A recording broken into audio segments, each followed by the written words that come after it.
Body तो वही रहती है, उसमें विचार नहीं होता, कुछ क्रिया नहीं करता, उसको डेड बॉडी बोलते हैं। तो अगर आपके मन में सवाल नहीं उठते तो आप भी लगभग वैसे ही हो गए, थोड़ा कम या ज्यादा। बोलो।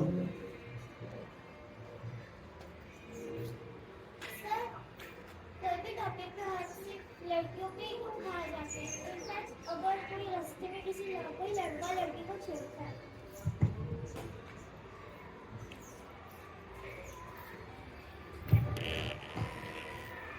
हर बार क्वेश्चन लड़कियों पर ही क्यों उठाया जाता है, यहाँ तक कि छोटे से लेकर बड़े तक, यहाँ तक कि रास्ते में हर एक जाती हुई लड़की को लड़के की बुरी नजर से देखते हैं। ये लड़कियों को भी पता होता है, पर लड़कियां क्यों डर जाती है?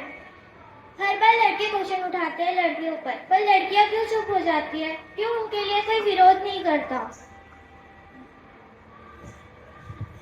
अभी जो इन्होंने क्वेश्चन, औरतें भी ऐसा सोचती हैं। तकलीफ तो तब होती है, जैसे मैंने एग्जांपल दिया कि जैसे इस समय बंगाल में घटना घट गई है, तो जो बंगाल में पार्टी रूल कर रही है उसकी जो औरतें लीडर है वो कुछ नहीं बोल रही हैं कि गलत हुआ। ऐसे ही अगर मान लो महाराष्ट्र में हो जाएगा तो यहां जो पार्टी रूल में है उसकी औरतें भी नहीं बोलती। सब अपने निजी स्वार्थ की वजह से ऐसा करते हैं, फिर जातियों में बढ़ जाते हैं, धर्म में बढ़ जाते हैं। और एक बात, कानून में भी परेशानी है कि मैं कुछ करूंगा, ये लड़की जा रही, इसको 10 लड़के छेड़ रहे, मैं इसकी मदद करूंगा, बाद में पुलिस स्टेशन में मैटर जाएगा, फिर कोई मेरा साथ नहीं देगा, तो लोग डर जाते हैं साथ देने से। इसलिए सोसाइटी पूरी साथ नहीं खड़ी होती। इसलिए मैंने कहा कि इसको ठीक करने के लिए सिर्फ कानून से नहीं होगा, पूरी सोसाइटी को लगना होगा, और सोसाइटी में औरतों को पहले लगना होगा। जैसे मैंने कहा ना कि किसी औरत के साथ बलात्कार हो जाए, आप ही औरतें ही ज्यादा उसको हेय दृष्टि से देखती हैं। अरे इसके साथ बलात्कार हुआ है, इसके साथ बुरा हुआ है। या जैसे कोई लड़की है, आपके क्षेत्र में रहती है, बिल्डिंग में, चौल में, उसको 4 लड़के छेड़ रहे, पता चल गया कहीं से कि 4 लड़के छेड़ रहे थे, पीछा किए थे, वो खुद भी छिपाती है कि मुझे छेड़ रहे थे, बता देगी तो सब उसका मजाक उड़ाएंगे। करना क्या था, जो लड़के छेड़ रहे थे गुस्सा उन पर निकालना था, लेकिन सब क्या कर रहे हैं, उस लड़की का ही मजाक उड़ा रहे हैं। इसलिए लोग मदद नहीं करते, वो भी अपनी मदद से पीछे हट जाती है। इसीलिए मैंने कहा कि कानून से इसमें चेंज नहीं आएगा, आपकी सोच में बदलाव लाना होगा। सबको, स्त्री पुरुष दोनों को लाना होगा, बच्चे जवान सबको लाना होगा। मैंने कहा ना कि किसी के घर में डकैती हो गई, चोरी हो गई, तो जिसके घर में चोरी हो गई वो क्यों मुंह छुपाए, लेकिन हमारे देश में वो मुंह छुपाता है। और कानूनी रूप से भी मैंने कहा ना, ब्लर कर दिया जाता है उसका चेहरा। और मैंने कहा कि आज से नहीं हो रहा है, पौराणिक कथाओं से हो रहा है। अहिल्या को श्राप दिया गया, उस घटना को जिन्होंने अंजाम दिया उनको नहीं दिया गया। अगर उसको हम मानवीय दृष्टिकोण से देखें तो पौराणिक कथाओं में मैं बहुत गहराई में नहीं जाना चाहता, मुझे जानकारी नहीं, लेकिन कहीं ना कहीं हर जगह एक व्यक्ति याद आते हैं, राम। जिस तरह वो अपनी औरत के लिए लड़ते हैं, जिस तरह से उनके साथ एक पूरी सेना आती है हनुमान की, सुग्रीव की, ऐसे ही हर बलात्कारी जो है रावण के जैसा है, उसके खिलाफ सभी को एक हो जाना चाहिए। बलात्कारी को अगर हमने इस दृष्टि से देखा कि वो कौन से धर्म का है, कौन सी जाति का है, तो यही गलती हो जाती है। हमें जाति धर्म से किसी बलात्कारी को नहीं देखना चाहिए, और ये हम लोग देखते हैं। हमारी जाति का है तो बलात्कार भी किया तो कोई बात नहीं, यहीं पर गलती हो रही है। हमारे धर्म का है, हमारे देश का है, बलात्कारी बलात्कारी है, राक्षस है, कुछ नहीं है वो, ये सोच लानी होगी। जैसे तुम्हारा भाई, किसी का भाई किसी लड़की को छेड़ता है, उसको तुरंत डांटो, मेरा भाई है इसलिए छोड़ दो, नहीं मत छोड़ो। मैंने कहा ना, बलात्कारियों का कोई एरिया नहीं, कोई गांव नहीं, कोई सिटी नहीं, कोई देश नहीं, हमारे घरों में है। और ये पागलपन है, लेकिन एक दिन में यह पागलपन नहीं आता। कोई बलात्कारी एक दिन में बलात्कार नहीं करता, उसके अंदर वो चीजें बचपन से भरी रहती हैं। मौका पाकर वो बाहर आ जाता है राक्षस। वो राक्षस उसके भीतर रहता है। अगर वो शुरू में ही राक्षस मार दें, माता पिता, सोसाइटी के लोग, स्कूल के लोग, कॉलेज के लोग, जैसे स्कूल में कोई लड़का इस तरह की हरकत करे किसी लड़की के साथ, तुरंत उसको सजा मिल जाए। कॉलेज में कोई करे, कॉलेज में उसको सजा मिल जाए, फिर वो सुधर जाएगा। नहीं सुधरेगा तो वो सोसाइटी से बाहर तो हो जाएगा, लेकिन हम अवॉइड करते हैं कि मेरे घर का है, मेरा भाई है। आप ही लोग सोचो, अभी ईमानदारी से बताओ, मान लो आप ही को पता चल जाए आपका भाई फलानी लड़की को छेड़ रहा था, 99% लोग अपने भाई को बचाने में ताकत लगा देंगे कि मेरा भाई किसी तरह बच जाए, नहीं तो बहुत बड़ी सजा होगी। यही गलती हो रही है। खुद उठा के ले जाके पुलिस स्टेशन छोड़ना चाहिए, यही गलती होती है। इसलिए बेटा लोग साथ नहीं देते कि कहीं ना कहीं इसमें हम सभी कम या ज्यादा कसूरवार हैं। बैठ जाओ। किसी और को कोई क्वेश्चन है?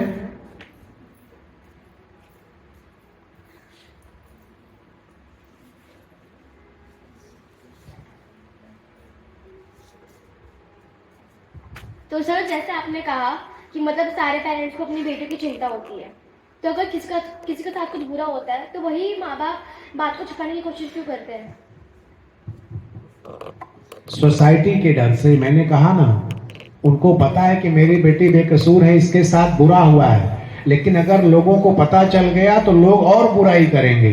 अगर उन्हें ये भरोसा हो जाए कि लोगों को पता चल गया तो लोग मेरे साथ खड़े हो जाएंगे, मेरी मदद करेंगे, और जो गलती किया है, जो कसूरवार है, उसको सजा मिलेगी, कभी नहीं छुपाएंगे। वो छुपा ही इसलिए रहे हैं कि उनको पता है कि अगर लोगों को पता चला तो मेरी और इंसल्ट होगी, लोग मुझ पर और हंसेंगे। ये हंसना बंद करना होगा। किसी के साथ गलत हुआ तो हमें उसके साथ सहानुभूति रखनी है, उसको अपराधी नहीं मान लेना है। मैंने कहा ना कि जब तक ये सोच हमारी है कि जिसके साथ बलात्कार हुआ उसकी फोटो ब्लर करके टीवी में दिखाना है, उसका नाम बदल करके अखबार में छापना है, ये सोच जब तक है तब तक कुछ नहीं होगा। ज्यादा पॉलिटिकली होगा। जो सब हो रहा है, घटनाएं घट रही है देश में, जो आपको लग रहा है कि बलात्कार के लोग खिलाफ खड़े हैं, बलात्कार के खिलाफ कोई नहीं खड़ा है। ये दूसरे टाइप के बलात्कारी हैं, अलग अलग तरीके से बलात्कार हो रहे हैं, उनका उपयोग कर रहे हैं उन माता पिता का। मरे हुए व्यक्तियों का भी यूज कर लेते हैं। सोच में परिवर्तन लाना होगा। और किसी का कोई क्वेश्चन?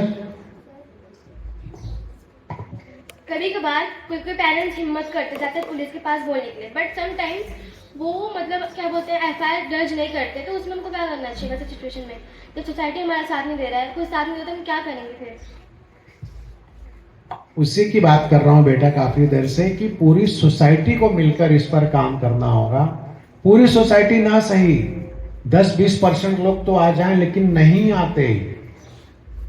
अभी जैसे वो जो घटना घटी है जिस बच्ची के साथ जो डॉक्टर थी, अभी तो बहुत लोग हैं, जैसे ही मीडिया हटेगा वो सारे लोग हट जाएंगे, वो लोग फिर कहीं नहीं नजर नहीं आएंगे, तो लोग डर जाते हैं।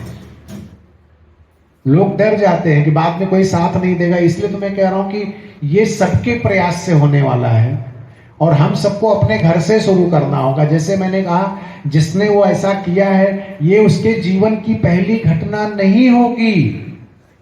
हो सकता है वो शादीशुदा हो तो अपनी पत्नी के साथ ही बलात्कार कभी ना कभी किया होगा। अगर वो नहीं भी है तो उसके बहन जानती होगी कि मेरा भाई नालायक है, औरतों की इज्जत नहीं करता, उल्टा सुल्टा कर सकता है कभी, उसकी माँ भी जानती होगी।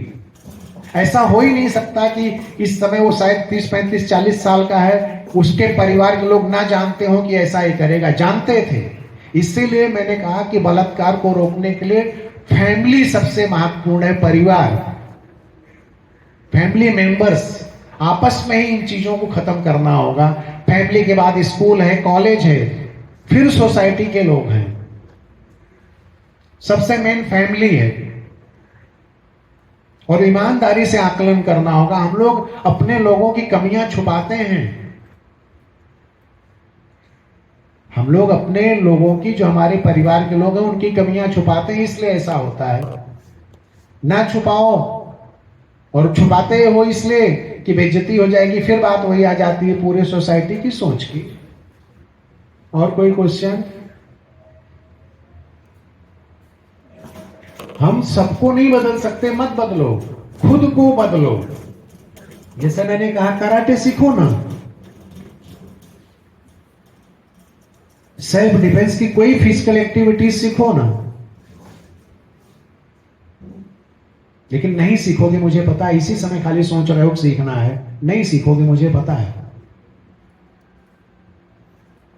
ये लोग भी इस समय सोच रहे होंगे कि नहीं हमें ऐसे जीवन में कभी ऐसे बुरे काम नहीं करने, सोचना भी नहीं है।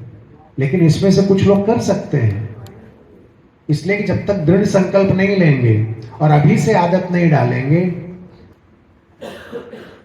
कि औरत की इज्जत करनी है, किसी भी रूप में औरत हो, सिर्फ मेरी बहन है इसलिए नहीं, सिर्फ मेरी मां है इसलिए नहीं, कोई औरत है सिर्फ इसलिए उसकी इज्जत नहीं हो सकती। और तो और छोड़ो, आजकल मैं फेसबुक पे देखता हूं मेल फीमेल हैं, कमेंट करते हैं तो उसमें लिखते हैं बहन जी बहुत बहुत बढ़िया, बहन जी। क्यों बहन जी लिख रहे हो? क्या स्त्री पुरुष का संबंध बिना भाई बहन बने नहीं हो सकता? ये सोच में चेंज की जरूरत है। देखता हूं कमेंट में लिखते हैं, सोचते हैं अगर मैंने खाली लिख दिया तुम बड़ी अच्छी लग रही हो तो लोग क्या कहेंगे, तो लिख देते बहन जी आप अच्छी लग रही हो, जबकि भीतर से कहीं बहन बहन मान नहीं रहे हैं। अपनी बहन को तो नहीं लिखते बार बार बहन, बहन है तो है, लिखने की क्या जरूरत है। लेकिन सोशल मीडिया पे हमें बहन भाई लिखना पड़ता है, ये समाज में सोच लाने की जरूरत है। एक एग्जाम्पल और देता हूं, अभी समझो बॉयज गर्ल्स हो, आप लोग 8th 9th के हो, मैं बाइक से कहीं आ रहा हूं, मैं इन लोगों में से किसी एक को अपनी बाइक पे बिठा लूं, इनके घर पे कोई चर्चा होगी? नहीं होगी। सर बैठ मिल गए रास्ते में, बाइक पे लेके चले गए। 9th 10th के गर्ल्स हैं, उनको मैं बिठा लूं, बहुत सारे पेरेंट्स बोलेंगे अरे क्यों बैठी, मान लो तुम तो बच्चे जैसे मेरे हो, बिठा सकता हूं, हो सकता है चर्चा ना हो। लेकिन जो टीचर्स हैं, अभी इसमें से किसी एक टीचर को लूं 2 राउंड मारूं पूरे विट्ठलवाड़ी का बाइक पे बिठा के, आपके माँ बाप, अरे सर को समझता नहीं है, टीचर को लेके घूम रहे हैं, मनीष सर को लेके घूमो 2 चक्कर मारो, कुछ नहीं होगा। यहां चेंज लाने की जरूरत है।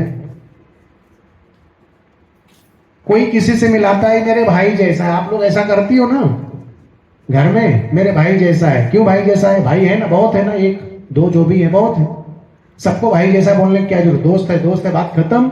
लेकिन सोसाइटी इतनी गड़बड़ है कि हमें वो सोसाइटी से बचने के लिए जबरदस्ती किसी को बहन बोल रहे हैं, जबरदस्ती किसी को भाई बोल रहे हैं। ये डर है आपका, वो बहन नहीं बना रहे हैं, भीतर डर है। समाज के सामने किसी औरत की कैसे तारीफ करे, कोई औरत किसी पुरुष की कैसे तारीफ करे, तो भैया बड़े अच्छे लग रहे हो। अरे बिना 2 लड़के आपस में तो एक दूसरे को भैया नहीं बोलते, 2 लड़कियां आपस में एक दूसरे को बहना बहना नहीं बोलते, स्त्री पुरुष आपस में भाई बहनी क्यों बनाते रहते हैं?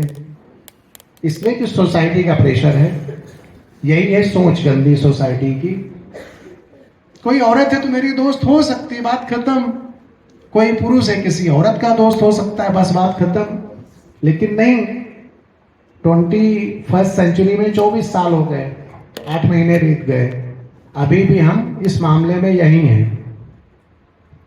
कि मुंबई में रहने वाला व्यक्ति भी किसी भी औरत को बाइक पे तो लिफ्ट नहीं दे सकता।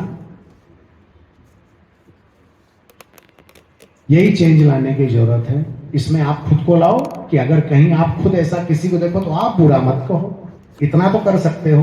पूरी सोसाइटी को मत बदलो, लेकिन किसी को देख लिया अरे वो तो ऐसे जा रही है, वो जा रहा है, आप मत मजाक बनाओ उसका, ये तो आपके हाथ में है। पूरे जीवन भर ऐसा करो, अपने आप को बदल लो, उतना बहुत है। और कोई क्वेश्चन?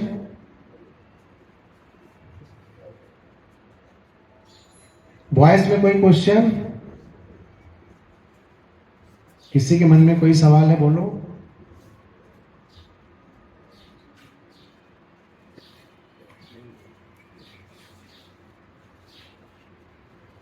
सर जो लड़के बलात्कार करते तो ऐसा करते ही क्यों है? वो ये क्यों नहीं सोचते कि उनके घर में भी माँ है, बहनें हैं? ये जो वीडियो बना रहे हैं इसको जहां भी डालेंगे फिर से देख लेना। उसी विषय पर मैंने 15-20 मिनट बोला था। 2 वजह से, एक संस्कार के वजह से, दूसरा प्राकृतिक रूप से पुरुष आक्रामक है। गाय और बैल का एग्जांपल दिया ना। गाय के बगल से आराम से चले जाते हो ना रोड पे, बैल के बगल से डर लगता है कि नहीं? क्यों लगता है? इसलिए कि जानते हो बैल है मार सकता है ना, गाय है मारेगी नहीं, बस यही बात है। आसमान में पत्थर फेंको क्या होगा? तुम्हारी तरफ रिटर्न कर देगा। आसमान क्या है? पुरुष। धरती पे पत्थर फेंको वही रख लेगा, रख लेगी कि ऊपर फेंकेगी। बस यही स्त्री पुरुष का भेद है। समझ में आया कि नहीं? और ये वीडियो फिर से देख लेना। आसमान में फेंकोगे वो सर पे आएगा फिर से रिटर्न। जमीन पे पत्थर फेंकोगे, जहां फेंकोगे वहीं रुक जाएगा। ये धरती है, औरत है, प्रतिक्रिया कम करती है, इस वजह से भी उसके साथ बलात्कार होता है। वही तो मैं कह रहा हूं, प्रतिक्रिया करना सीखना होगा, कानून के द्वारा भी, फिजिकल भी, मेंटल भी, तीनों स्तर पे। और किसी का कोई क्वेश्चन? कोई टीचर्स का कोई क्वेश्चन है इस विषय पे? स्टाफ में किसी का? आ चल रहा है। सर, जब ऐसा कुछ लड़की के साथ होता है तो वो सब लड़की पे क्यों दोष आता है? वही बता रहा था बेटा मैं कि लड़की पर दोष इसलिए आता है कि सोसाइटी की बनावट ऐसी है। हम आप भी तो यही करते हैं। अभी जैसे आपकी बिल्डिंग में जहां आप रहते हैं या चौल में जहां रहते हैं, किसी लड़की के साथ कुछ गलत हो जाए तो हम लोग क्या करते हैं? लड़की को ही गलती कहते हैं ना। तो जैसे हम किसी को कहते हैं वैसे कोई हमें कहता है। तो इसके लिए क्या करना होगा? हमें कहना बंद करना होगा। तो ऐसे धीरे धीरे बहुत लोग कर लेंगे। हम ही ऐसा करते हैं ना, कोई और लोग थोड़ी है। सोसाइटी यानी हम ही सब ना। एक फैमिली है तो फैमिली बोलते हैं। 100-200 लोग जमा हो गए, उसी को सोसाइटी बोलते हैं। 100-200 फैमिली हो गई तो वही लोग जो बोलते हैं वो चेंज कर ले तो चेंज हो जाएगा। और मैंने कहा ना कि जो सहता है उसको ज्यादा लोग बोलते हैं। औरतें सहती हैं, और सहती क्यों उसका भी मैंने कारण बता दिया कि काफी हद तक नेचुरल कारण है। गाय का बताया, बैल का, धरती का, आसमान का बताया ना। तो ऐसे ही बहुत सारे चीजें हैं मेल फीमेल की, कि वो नेचर से ऐसा है। और नेचर ने ऐसा इसलिए किया है कि जो फीमेल है, जो औरत है, उसको क्रिएशन करना है। औरत है तो बच्चा करना है, गाय है तो उसे भी बच्चा करना है। वो बहुत आक्रामक होगी तो क्रिएशन नहीं करेगी। जैसे आपको पढ़ाई करनी है तो आप एकदम गंदे मन से, गुस्से में पढ़ाई कर सकते हैं? पढ़ाई करने के लिए क्या मन शांत करना पड़ेगा ना। तो ऐसे ही दुनिया में जो क्रिएशन है, जैसे बच्चा पैदा करना, भले वो जानवर का ही बच्चा क्यों ना हो, क्रिएशन करना है तो उसको शांत होना पड़ेगा, तभी वो क्रिएशन करेगी। छोटी सी पढ़ाई के लिए भी शांत होना पड़ता है, तो दूसरे को जन्म देने के लिए भी चित्त शांत होना चाहिए। तो प्रकृति ने औरतों को इस तरह बनाया। और इंसान ही नहीं, पशुओं में भी कोयल बोलती है तो कैसा लगता है? अच्छा लगता है ना। कौवा क्यों? कौवे को क्रिएशन नहीं करना है। मैंने कहा ना, पक्षी में, पशु में, इंसान में जहां औरत आ जाएगी। और तो और छोड़ो, फलों में भी जिनको आप फीमेल समझते हैं, कोई ऐसा अगर होगा उसका जो गुण धर्म होगा वो शांति वाला होगा।